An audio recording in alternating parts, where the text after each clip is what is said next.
This is the front of a panel van, and this is the rear of my sports car. One is rough and practical, the other should be sleek and aggressive. So what could these two possibly have in common? In this episode, I'm cutting and merging these two totally different bumpers to create one epic custom look. Will it work out the way that I planned? Let's find out.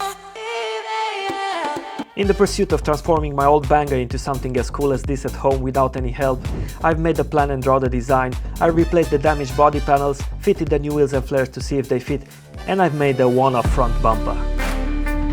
The rear of a supercar is a statement of power. Ours has something that people refer to as the nappy. And the pipe that pokes from under the bumper doesn't help either. I need to do something with this rear end.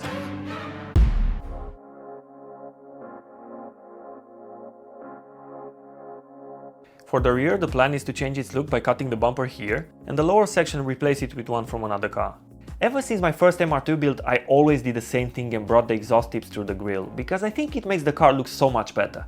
So as usual, I was scanning in traffic for a bumper that I could use for my project, but I couldn't find anything that didn't have the cutout for the exhaust. So one day I've opened Marketplace and this ad caught my eye.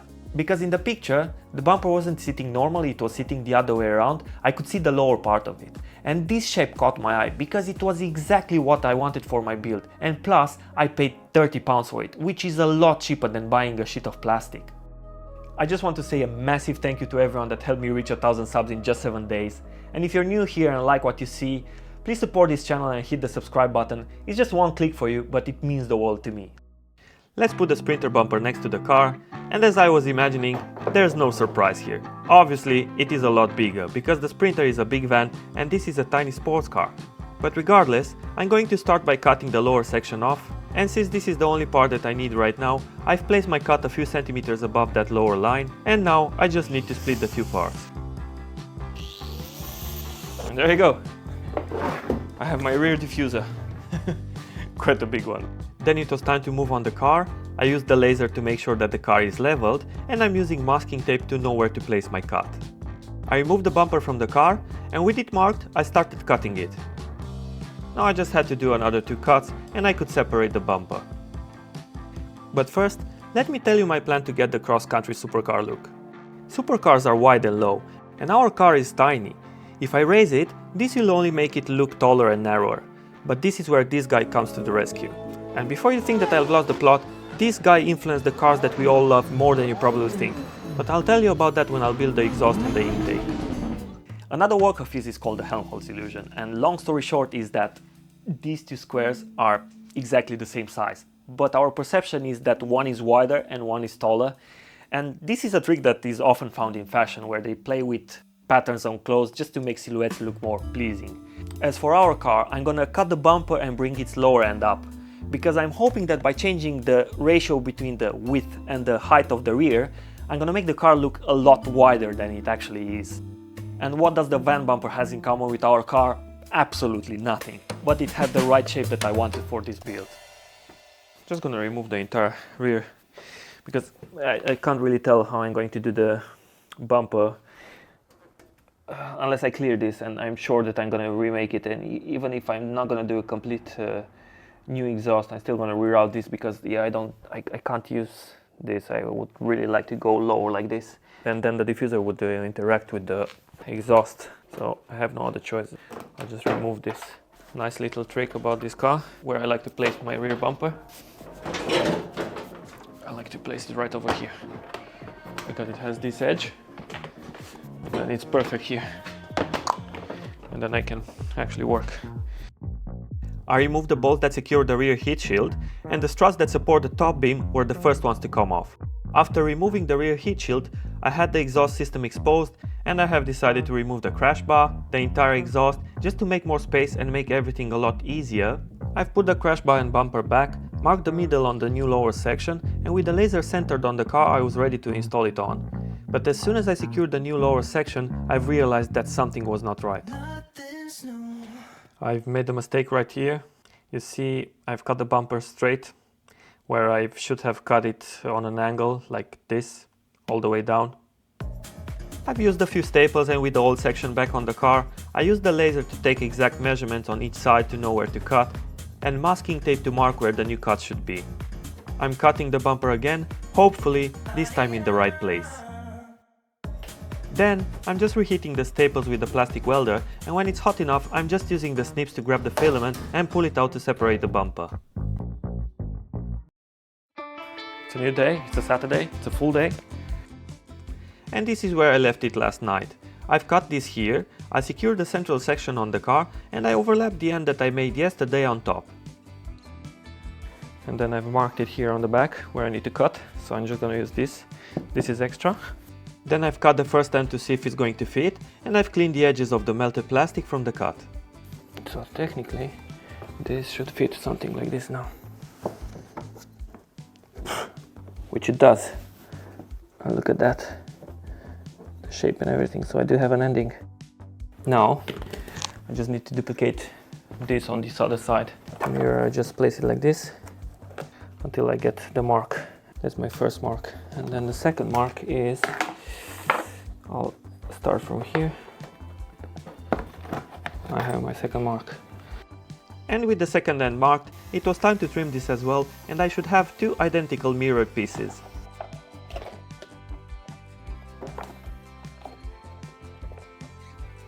Perfect.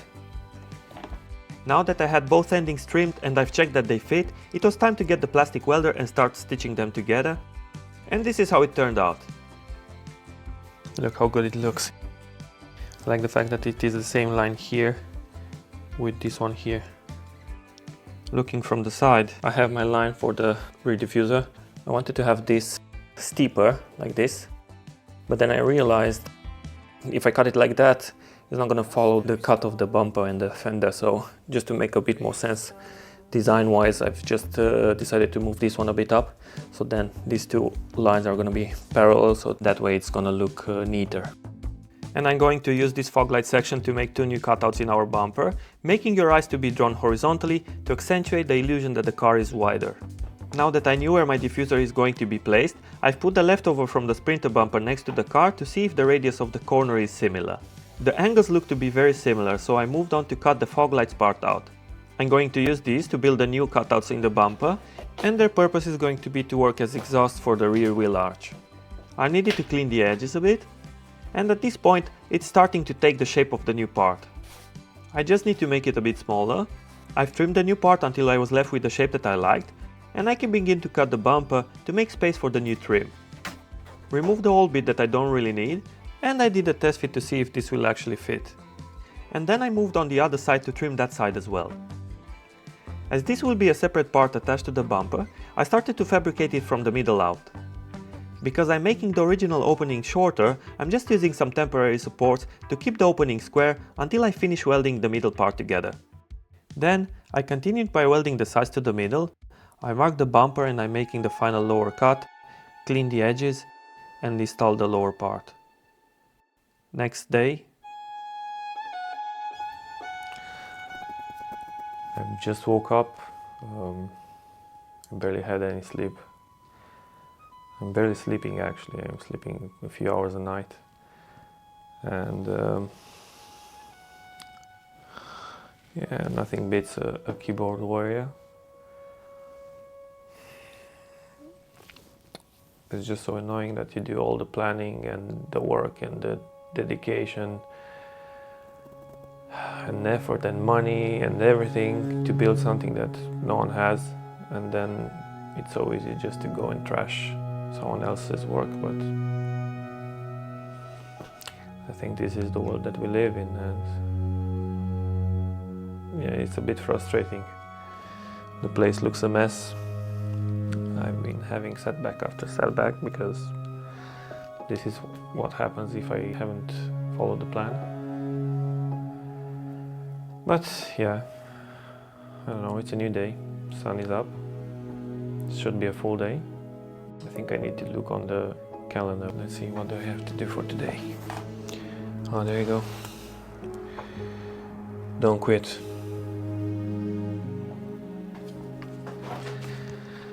So yeah, I suppose that's what I'm supposed to do, don't quit.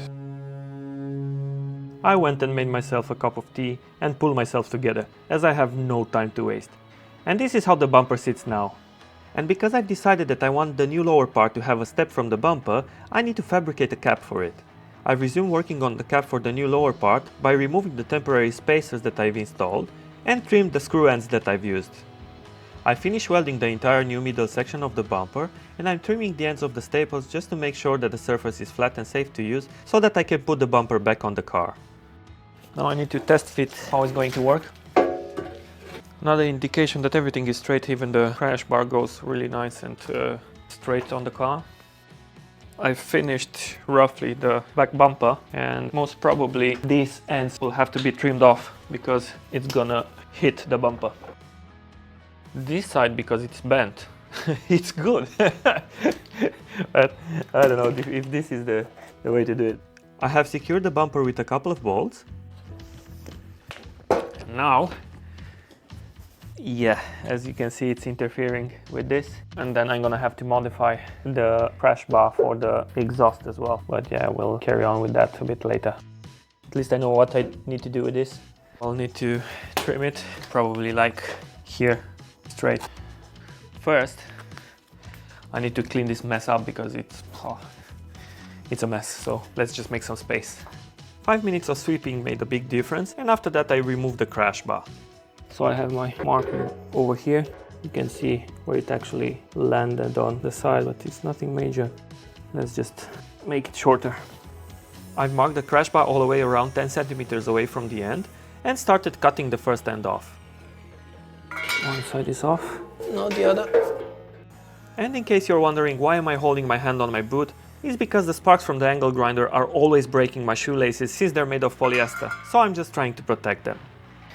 I'm not gonna bother with the cutouts for the exhaust for the time being. I'm just gonna leave it like this. We'll deal with that later. I've installed the crash bar back on the car, and look at that. Perfect. So I have a clearance here, maybe 1 centimeter, which is exactly what I need. Then I removed all the badges, and I was left to clean the bumper of the double-sided tape with a toffee wheel. With the rough shape of the bumper done, it's time to cut some body panels and start preparing the car for paint. But I'll do all of that in the next episode, so make sure that you click on the screen right now and watch this video here. My name is Camil, thank you for watching, I'll see you next time.